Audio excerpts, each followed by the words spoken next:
So I am Steve Matthews, owner and director of Clearview Window Cleaning, and we run across the North Wales coast. So how long have you been operating Clearview Window Cleaning? Wow, there's a story for you.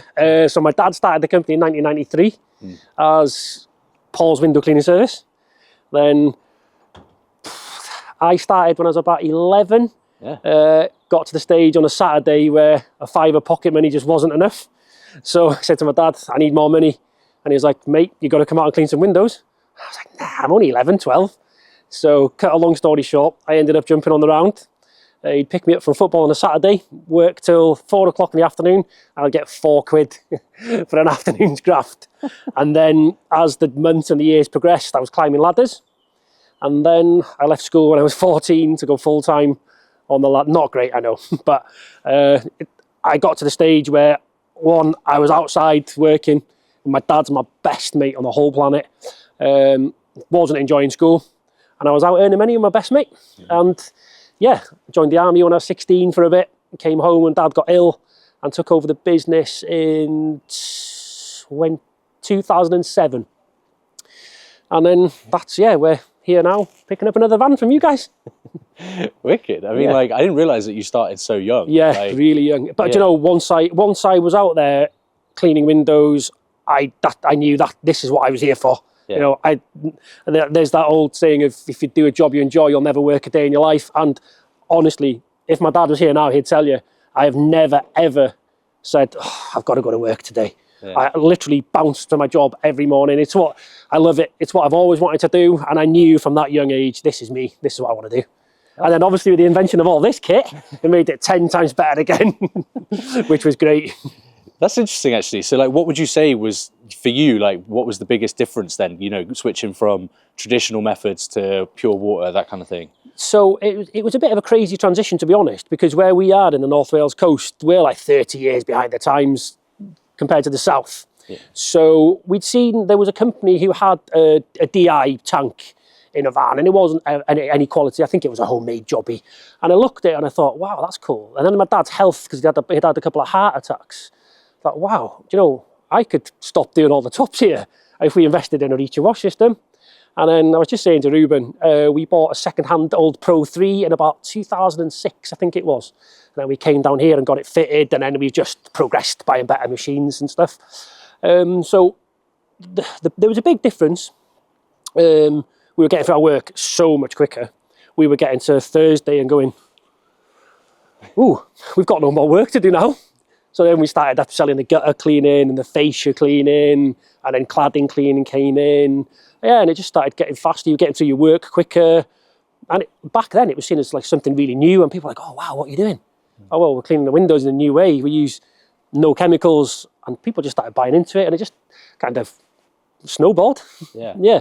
Did you find any of the original, because, you know, I see it sometimes still on forums and stuff where people are talking about, you know, they use pure water, but then their customers are like, oh, it's leaving streaks, and, you know, it's not cleaning it properly, that kind of thing. Yeah, so there was, I lived on my own for years. So we used to fill up in my garage.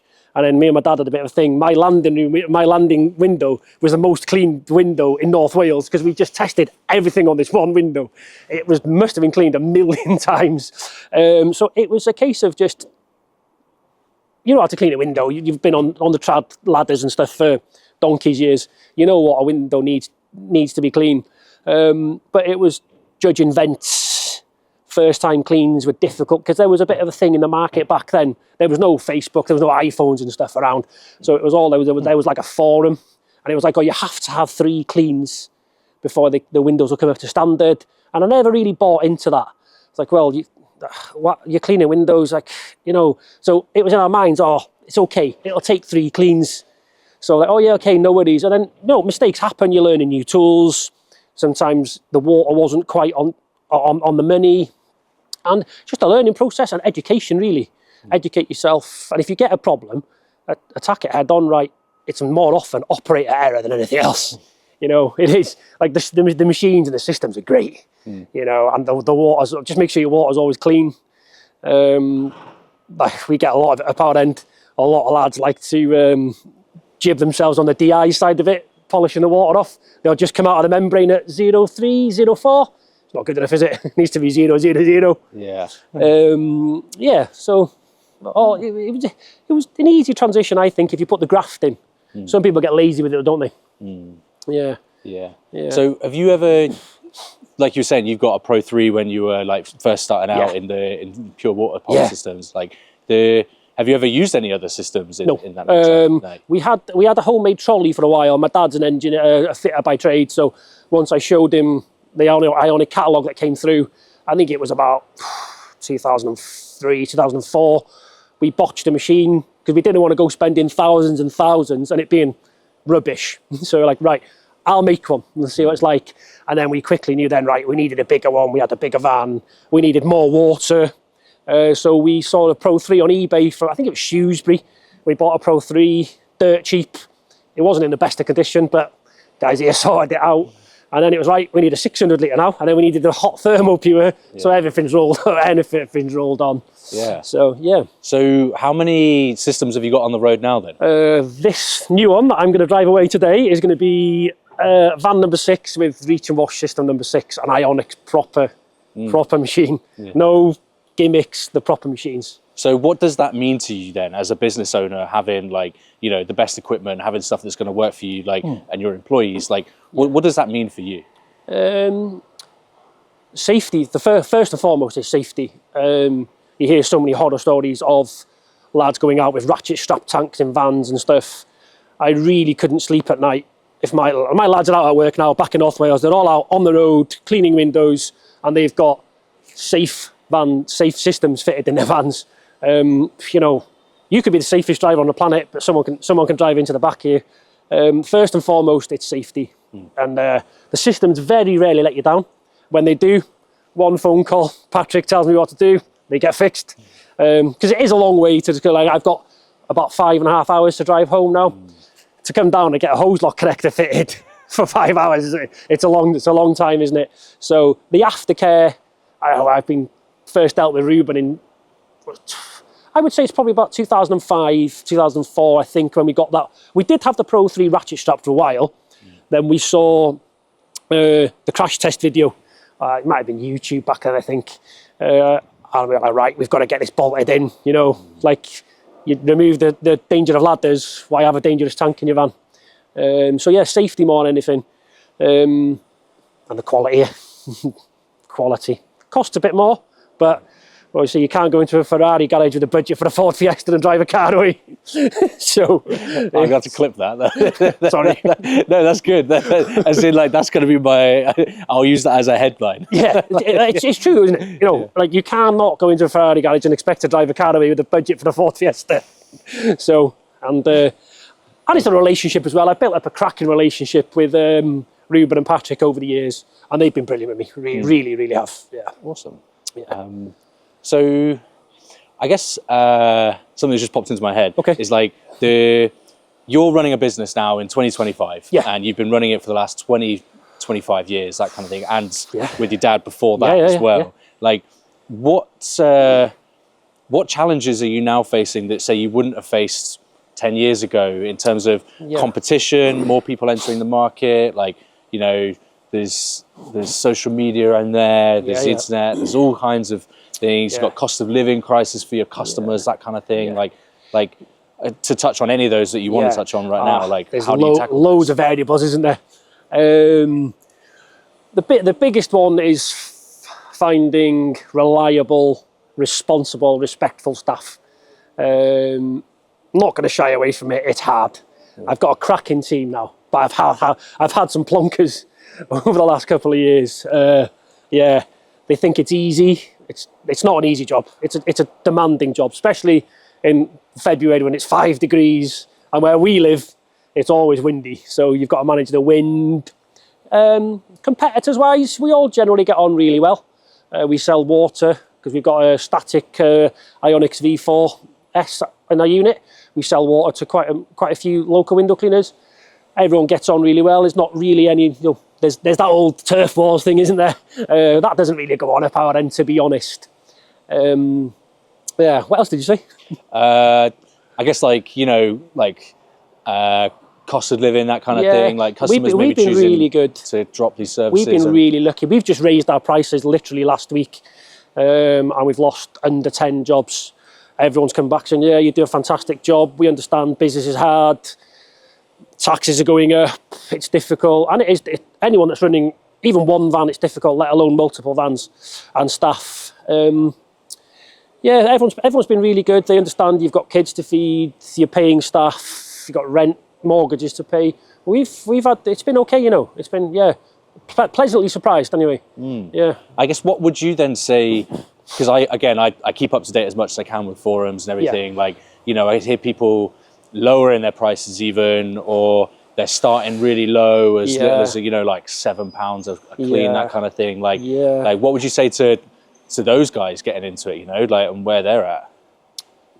There's a couple up our end who are charging peanuts, and they're just doing themselves a disservice. People pay for quality.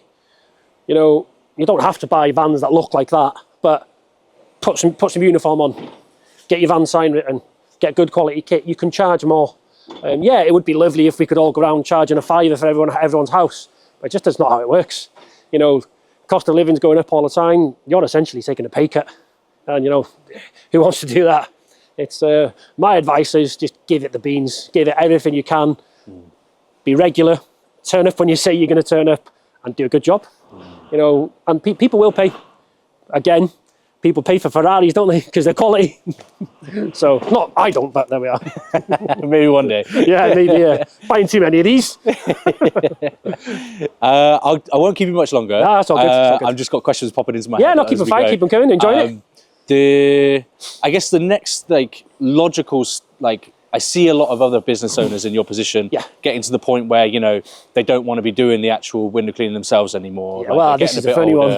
Like where the transition into the kind of the, you know, the, I guess, getting off the tools. Yeah, exactly. Yeah, that's exactly it. Off the tools. So people who know me in the window cleaning industry will know that I employed a very good mate of mine, Lee Pryor from Pryor's Window Cleaning. Had some guidance off him a couple of years back. All designed around putting vans on the road, getting off the tools. So I don't want to clean windows forever. I've done it for 30 years now. And I'm still a young man. I'm only 41. So, what am I, 42? Could be 42, I don't know. And we had a meteoric rise. I was literally here 42 months ago picking up van number 1. I'm, replacing van number 1. 42 months later, I'm picking up van number 6. So it's gone bananas. So there's other companies that have gone higher, quicker than me. But where we are on North Wales coast, we haven't got a great deal to market to. So it's gone really well. And then about 6 months ago, I got off the tools. And I was like, ooh, I don't like this. I'm a window cleaner first and foremost. I love my job. I've got a lad off all next week. I'm looking forward to being on the glass all next week. Do like a day off, as we all do. Don't mind sitting in the office. I've got a full-time office manager, Amy. She does all the day-to-day, but quite often I'll get back and my board will have some info, some instructions on it. I've probably even had it on my phone as I've been stood here. So there's still bits for me to do behind the scenes, but I'm not ready to finish on the glass yet. I'm really not. I enjoy it. I enjoy being out there, mucking in with the lads, and I never ask them to do anything I can't do myself. So that's I pride myself on that with the boys. Yeah, you have to work in bad weather, but you'll never do anything that I haven't done for donkey's years. So yeah, it's I'm not ready to finish yet. That's why I bought this. Oh, is this one yours? This is actually mine. Oh, right. I've been driving around the battered Mercedes Vito for I don't know how long. So we picked up Transit Custom 12 months ago. Before that, we picked up 2 Transit Connects. Year before that, we picked up a Transit Custom, and they've all gone to the staff as we've grown. So finally, I'm getting a nice shiny new van, which I'm really looking forward to. Oh, I love that for you. Yeah, that's great. Yeah. So an aircon. Oh, really? There's no aircon in the Vito. Oh no. Yeah. So yeah, I'm looking forward to that. Yeah, absolutely.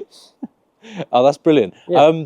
I don't think I've got any more questions. Yeah, okay. I guess, you have most of the ones I can think of. Let me just quickly check my notes. I'm happy to keep going. I'm enjoying it. It's good. Yeah, I know. This is good fun. Do you know what as well? It's mad. I love my job, you know. It's like, you can cut this, can't you? No, I'm just checking this all. Oh, yeah. you'll cut this because I'll tell you, like, I enjoy being a big boy. Yeah. Like when my dad went ill, he had a heart attack. He wasn't going to make it. He said, "Listen, come and say your goodbyes." I was 18, so I'd left the army on compassionate discharge to help grow the business, and I was going to go back, but dad got ill and stuff, and I went to. There was a big boy window cleaner. Can't say who, because if anyone's watching from North Wales, they'll know who I'm on about. And I was an 18-year-old lad, only worked for my dad, had never run it. And I went to him and said, "Listen, I need to buy some scrims, I need to buy some rubbers, I need some help." And he wouldn't help me out. And I was like, "What?" He goes, "Oh, you're a competitor, mate. Why am I going to help you?" So I swore one day, he was the big boy, I'm going to topple him. I'm going to knock him off his perch, like Alex Ferguson did with the Liverpool FC. I knocked him clean off his perch. And now he buys water from us. So, and I know it sounds a little bit big-headed, but I do enjoy being the big boy. I'm not saying someone might overtake us, and yeah, go do it, but I love the fact that North Wales is a really small place, and I love the fact that I've achieved what no one else has done. I had a conversation with a mate of mine who's a window cleaner, coincidentally, 2020, just before COVID. I said, "You know what, I'd really like 2 or 3 vans on the road, step back a bit, go for a bike ride, go fishing." And his words to me were, "Not possible, it would have been done already." Hold my beer, mate. You know what I mean? Someone's got to be the first, yeah. So that was the main drive, and I enjoy having loads of vans flying around. Pop to the shop if I'm having a day off and one of the vans goes past. Just get, nice. Well, you've worked hard, like you've earned it. Like you've put a lot of time into the business that you're growing. Like, and that's something to be proud of. That's definitely not like. And there's a misconception as well that, like, you know, business, if you put the effort in, businesses can grow quickly. Or look at Pryor's, Potter's window cleaning. There's a lad, Oliver, he's got 10 vans on the road. Patrick was saying earlier, you know, there's a misconception that it's easy. It's not. It's the hardest things you'll ever do. You wake up in the middle of the night to go to the toilet, it's on your mind. You're like, "Oh, how bad's the weather going to be tomorrow? What can I give the lads if there's no graft to be done?" So it's not easy. It's like, it's hard, but it's worth it. Yeah. It is worth it. Yeah. Wicked. Yeah.